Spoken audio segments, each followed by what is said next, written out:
Pater noster, quies in celis sanctificatur nomen tuum, adveniat regnum tuum, fiat voluntas tua, sicut in cela et in terra.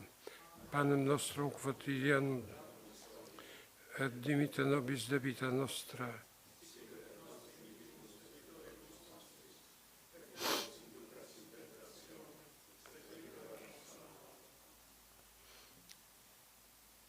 Szanowni Państwo, usiądźcie. 18 maja, tak jak powiedziałem, w Kościele zawsze obchodziliśmy urodziny świętego Jana Pawła II. Dziś miałby 102 lata. Zrobiliście Państwo przez tę konferencję dobry urodzinowy prezent. Rodzi się pytanie, dla kogo? Ladies and gentlemen, brothers and sisters, on the 18th of May, we always celebrated the birth anniversary of Saint John Paul II. He would be 102 today. So by this conference, you're offering a good birthday present. But the question is, for whom? Jest to niewątpliwie prezent dla Jana Pawła II, dla Kościoła, dla ludzi reflektujących w sposób pogłębiony nad nauką Jana Pawła II. Undoubtedly, it is a birthday present for John Paul II, but also a gift to the Church and to the people sharing this deepened reflection on the teachings of John Paul II. Sądzę, że prawie po 20 latach od śmierci świętego Jana Pawła II to jest dzisiaj obowiązkowy czas, by odejść od przyczynkowego, naskórkowego wspominania pontyfikatu Jana Pawła II na konto pogłębionej analizy jego nauczania i twórczości. I believe that now, nearly 20 years after the death of John Paul II, it's high time to veer away from superficial mentioning of the pontificate of John Paul II and to start a truly deep analysis of his creation and his teachings. I będzie to, jak gorąco wierzę, refleksja fachowców od nauki społecznej Kościoła, od prawa konstytucyjnego, od prawa w ogóle. Chciałbym więc zaraz na początku podziękować. And I'm sure that this will be a deepened analysis by experts in social teachings of the Church, experts in constitutional law, and experts in law in general. So at the start, I'd like to thank you for that. Ale zarazem pogratulować organizatorom za podjęcie takiego zadania i takich tematów. Dziękuję wszystkim wykładowcom tego sympozjum, tej konferencji. Dziękuję Uniwersytetowi kardynała Stefana Wyszyńskiego. I'd also like to congratulate the organizers on taking up such a challenge and taking up so many important topics. I'd like to thank all professors and lecturers of the university, Kardynał Stefan Wyszyński University. Prawa człowieka, którym świat poświęca dzisiaj tyle miejsca, był ten temat istotnym tematem pontyfikatu Jana Pawła II, począwszy zaraz od encykliki Redemptor Hominis. Human rights being so widely covered and debated all over the world nowadays have been a very important topic of the pontificate of John Paul II, starting from his encyclics Redemptor Hominis. Papież nieustannie wnosił w tę tematykę praw człowieka problem godności człowieka jako fundamentu wszelkich praw człowieka. The Pope all the time has been putting the topic of human rights in the context of the problem of human dignity as the foundation of all kinds of human rights. Godność człowieka była dla niego podstawowym źródłem, fundamentem i funkcją praw człowieka w ogóle. To him, human dignity has been the foundation, the source and the function of human rights. Cieszę się, że Państwo będziecie tę tematykę zgłębiali, szczególnie w aspekcie tego, na co uwrażliwiał papież, na podstawowe prawo człowieka, jakim jest prawo do życia. Także dziś na świecie bardzo ważne i często łamane. I'm very happy that today you are going to have a debate on this topic, especially in the wake of the Pope making us so much sensitive all the time to all kinds of rights to life. And these kinds of rights are so much violated nowadays in the world. Zarówno w dziedzinie ochrony życia nienarodzonych i ludzi starych, gdzie aborcję się chce w niektórych miejscach uczynić prawem człowieka, ale także w czasie trwającej obecnie wojny we wschodniej Europie, gdzie życie jest mianowicie nieszanowane, wojny wywołanej i prowadzonej przez Rosję wobec Ukrainy.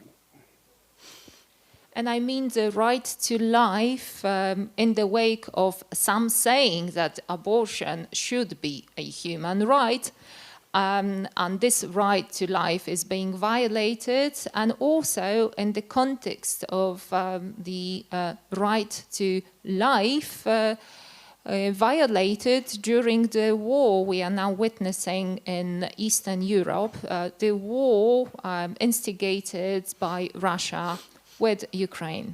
Już w roku 1995, w czasie trwającej na Bałkanach wojny, w przemówieniu w ONZ mówił o dwóch sprawach aktualnych także dziś, w trzeciej dekadzie XXI wieku. The Pope, as early as in 1995, during the Balkan War, in his speech at the United Nations, he mentioned two matters which are really up to date even now in the third decade of the 21st century. Po pierwsze mówił nie leczyć skutków wojny tylko objawowo, ale przyczynowo. He said that war shouldn't be treated symptomatically, but in a causative manner. Wskazywał przy tym na troskę o godność człowieka, jego prawa, sprawiedliwość społeczną. He also pointed at his care about human dignity, human rights and social justice. W przeciwnym wypadku będzie to tylko przysłowiowe gaszenie pożarów. Ono samo jest potrzebne, konieczne. Nikt nie ma wątpliwości, że trzeba pomagać Ukrainie, ale nie wystarczy samo w sobie. Otherwise, it will only be extinguishing the fire, which is necessary. Nobody says it isn't, and it is necessary to help Ukraine, but it is not enough per se. Kościół i jego nauczanie właśnie jest od tego, by wskazywać także na przyczyny. Może dlatego tak płytko rozumiemy język etyczny, wręcz ewangeliczny Kościoła, a także samego papieża. The church is there to point at causes, not only symptoms of problems. And maybe that is why we have such a shallow understanding of the evangelical language of the church and of the Pope himself.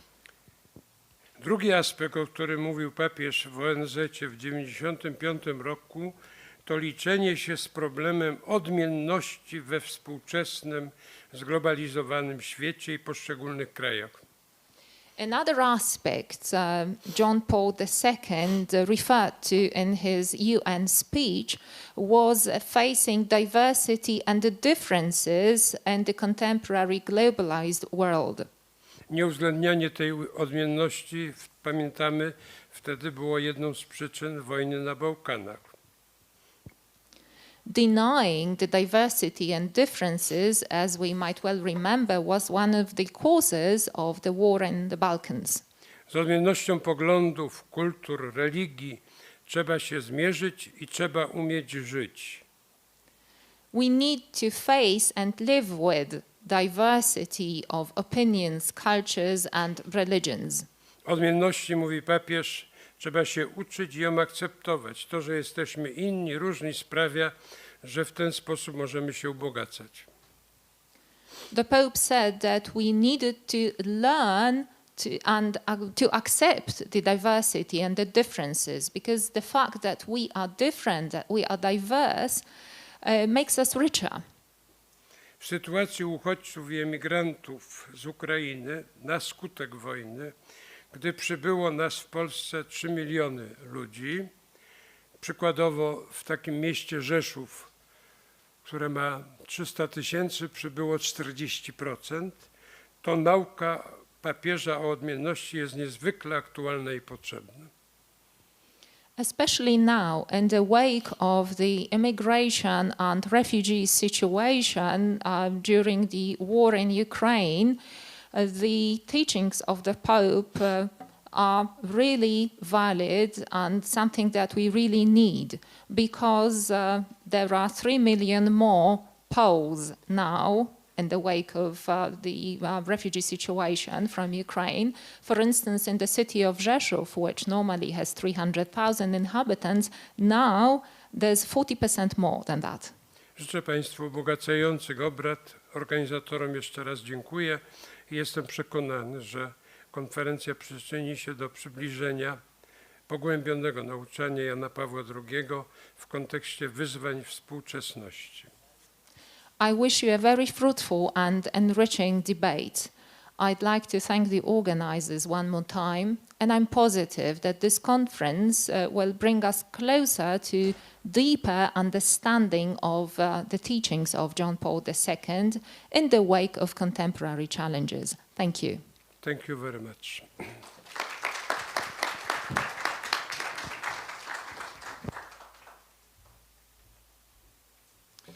Bardzo dziękuję księdzu kardynałowi za bardzo interesujące słowa wprowadzenia i modlitwę. Thank you very much to the cardinal for your very interesting remarks and the opening prayer. And now I would like to ask to take the floor Professor John Czarnecki, the Dean of the Ave Maria School of Law. Please. Thank you, Monsignor Piotr, and your eminences, excellencies, professors, intellectuals, members of civil society. I'm trying to be sure that I use all of the proper categories. I don't want to leave any of you out. Thank you so much for being part of this conference and for your contributions. As His Eminence just said, I look forward with great relish to the next couple of days and the discussion of St. John Paul II's legacy on human rights. We're a little bit behind schedule, so if there's going to be anyone that can cut his remarks short and we will save time, it is I. So let me just make a couple of very quick points, and then we will turn to the program that we are all here for. The topic is John Paul II and his legacy for human rights. Two quick points about that. First, very famously, and in a way I'm a little bit abashed lecturing this audience about human rights, but as you know, the Catholic philosopher Jacques Maritain was head of the committee that drafted the International Declaration on Human Rights. And for a document that was drafted by international philosophers from all different parts of the world and traditions, it actually is a very solid document, extremely good. And Maritain famously declared, well, and I'm not getting his words exactly right, but he famously declared, well, we couldn't agree on why we believed what we said in the International Declaration. But we all agreed, and that's enough. And that's enough. And I think that that was providential, perhaps. I can say that here at the Cardinal Wyszynski University. It was providential, but we see the flaw in that reasoning today. And I would posit that that is largely our topic for the next couple of days. If we are going to have a regime of human rights, we must understand from whence do those rights come. It is not sufficient to say, well, we took a vote and we agree on the following things being part of what every human being is entitled to or endowed by their creator, to quote one of our founding documents in America. It is not sufficient. And just read the newspaper this morning or any other day in the Western world, and you'll see why it is not sufficient. His Eminence just cited the fact that in the modern world, we actually have serious people arguing that the right to abortion is a human right, That is the flaw in Professor Maritan's thesis that, well, as long as we all agree on what human rights are, then we've accomplished something. If we cannot agree on what is the basis for human rights, then there is no such thing as human rights, I would assert. And that brings me to my second point, and that is John Paul II. John Paul II, as I'll probably mention in a minute, was a tremendously influential person in my life, as I'm sure in all of yours. And I think of him as a fearless, that's the first word that comes to mind, a fearless apostle of the truth, And that's the tie, and that is the tie to human rights, and that is what makes this conference so crucial. Human rights, a philosophy of human rights without a basis in the truth is merely politics. It's merely politics. John Paul II, someone described him as the most fearless person that they had ever met. I forget who said, it might have been George Weigel, his biographer, I forget. And of course that was John Paul II's mission, to tell us right from the start of his pontificate to not be afraid. Well, when he became Pope, I was just a teenager. I didn't quite understand what he meant by not be afraid. Why shouldn't I be afraid? The world's a scary place.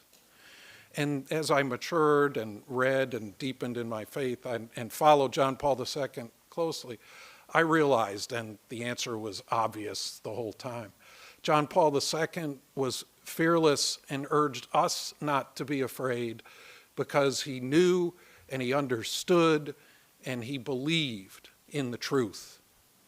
He believed in the truth.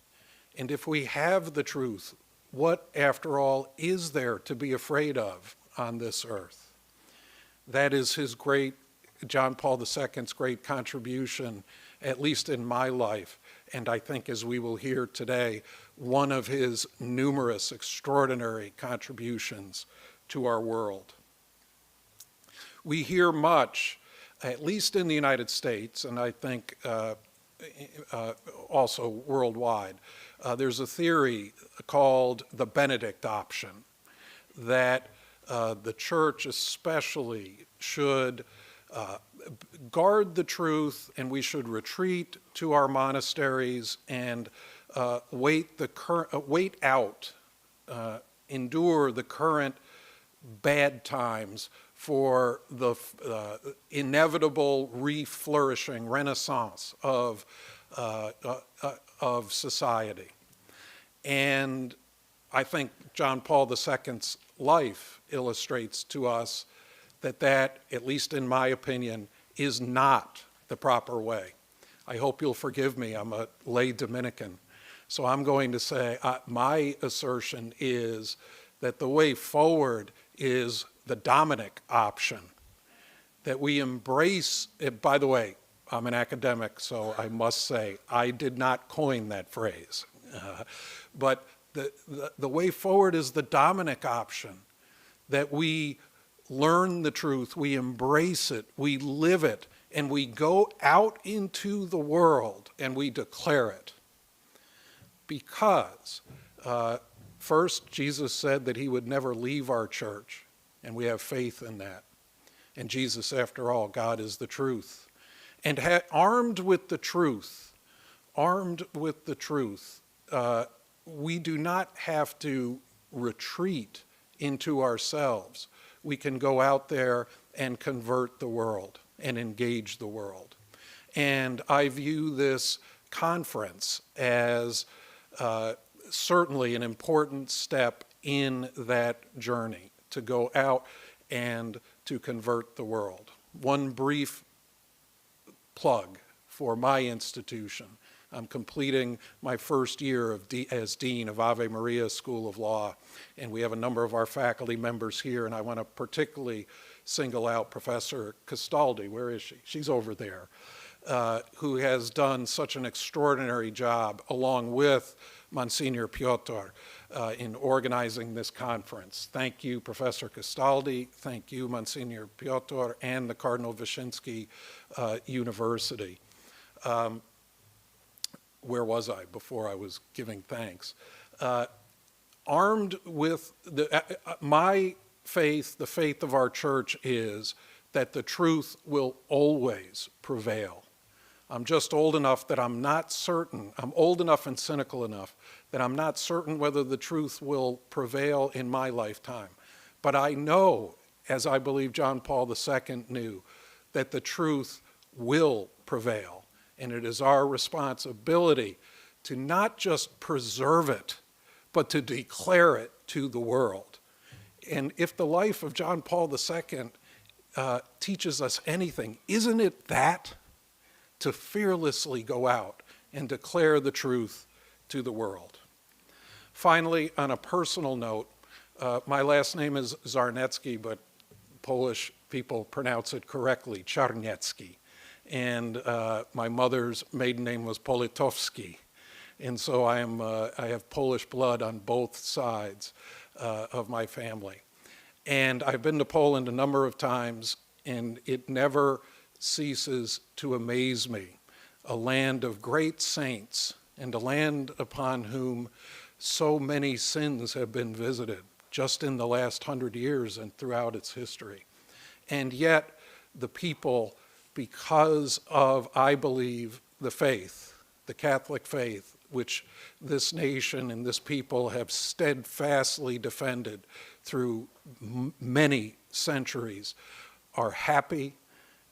My wife, who's a very typical American and is not Catholic actually, and is a little sometimes bowled over by all the Catholicity that surrounds us. My wife visited Poland. We spoke here, or I spoke here, and also in Warsaw 3 years ago. And it was her first time in Poland. And she especially liked Monsignor Piotr, I'll add. But on the plane home, I asked her, well, with some trepidation, what did you think of the ancestral homeland? And forgive me, I get a little choked up when I say this. Let's see if I can get through it. And she's a very thoughtful person. She thought for a moment, and she said, Poles, let's see if I can do it, Poles live life with great dignity. Poles live life with great dignity. Could she have said anything more true and anything more wonderful to an American son of Poland? So with that, I welcome you. I cannot tell you what a privilege and an honor it is to be here, and I wish you a very good conference. Thank you.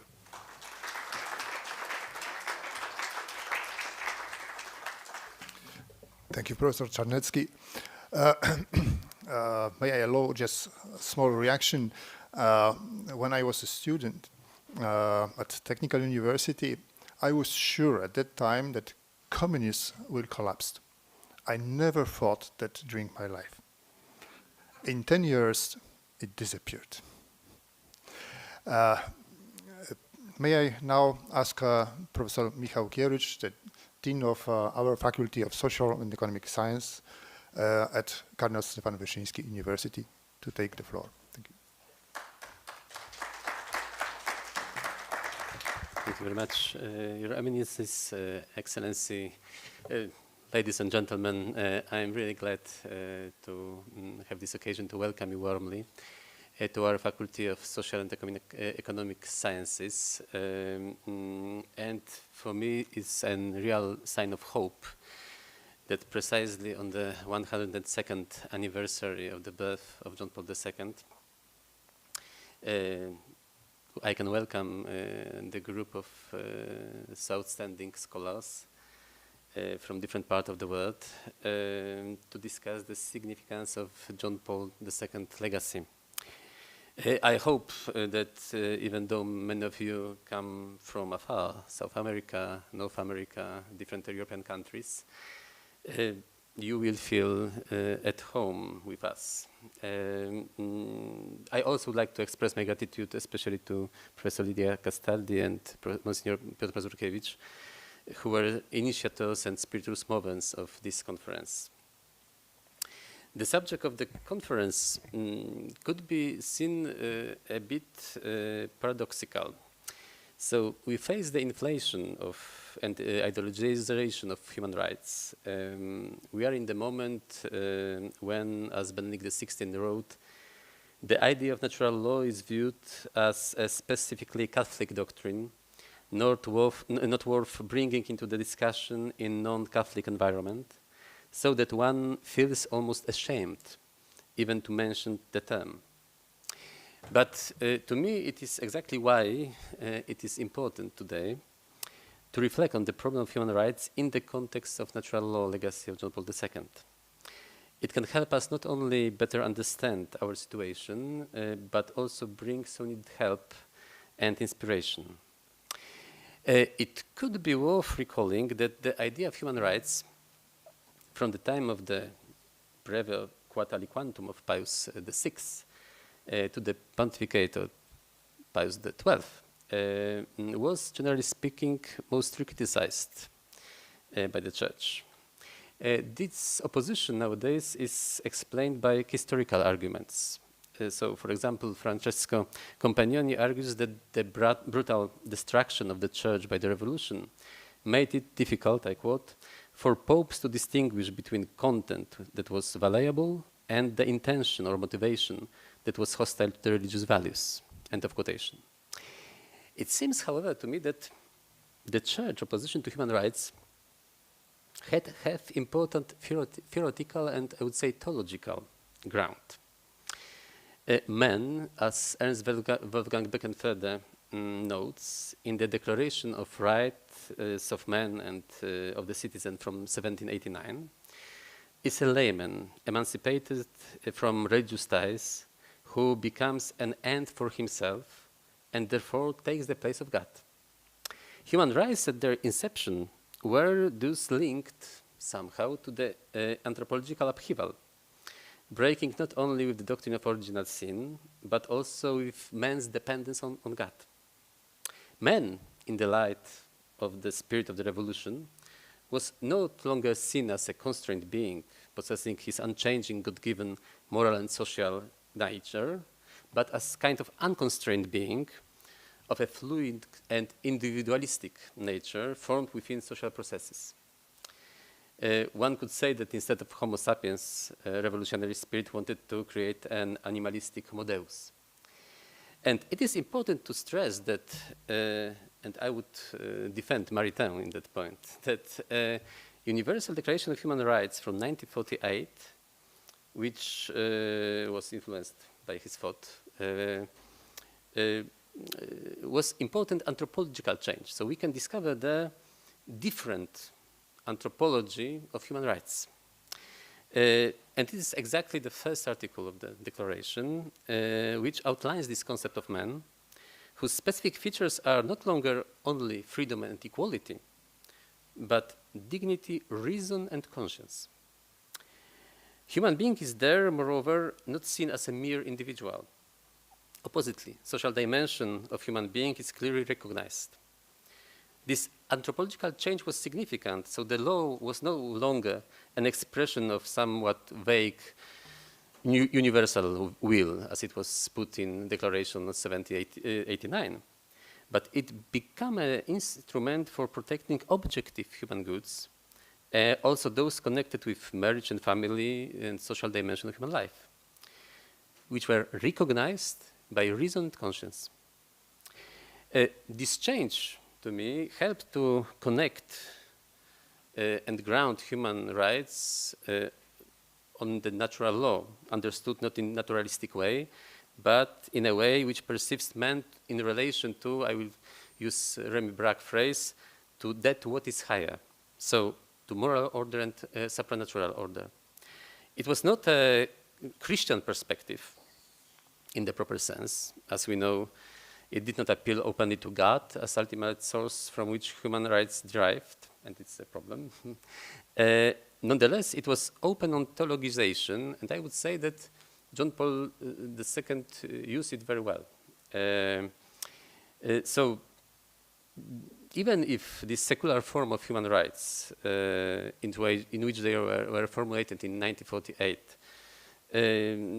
was not an ideal one, it was proper enough. And as Pope Benedict XVI, at least for that time, and as Pope Benedict XVI notes, it seemed that John Paul II used it as rational a constraint against the Marxist state omnipresent ideological and practical claims. So he saw the idea of human rights as a concrete weapon offering not only the area of individual freedom, but above all a space for the faith of Christians and the rights of the church. So this general acceptance of that picture of man described in the secular terms was connected in John Paul II teachings with efforts of revealing the proper contexts of its interpretation, as well with correcting some weaknesses of UN Declaration anthropological perspective. To me, most notable correction was probably already the Charter of Family Rights from 1983. Nonetheless, very special attention was given by John Paul II to the freedom of conscience as a religion. Apart from practical reasons for that approach, it also had its deep theoretical meaning.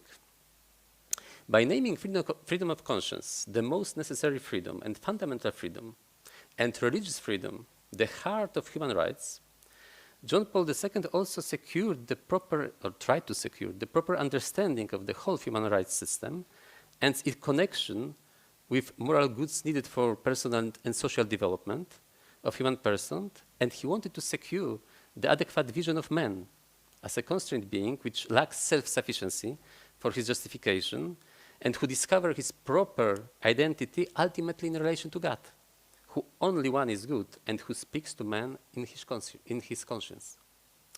So, I would say that in human rights history we discover two different and opposite to themselves anthropological approaches, which importantly influence their interpretation.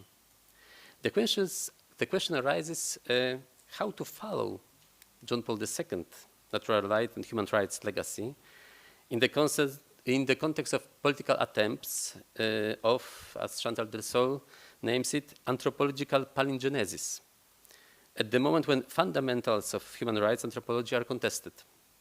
How to sustain the vision of humanism which sees its very source in the relation of man to that what is higher, to God, when our societies are more and more organized as if God doesn't exist.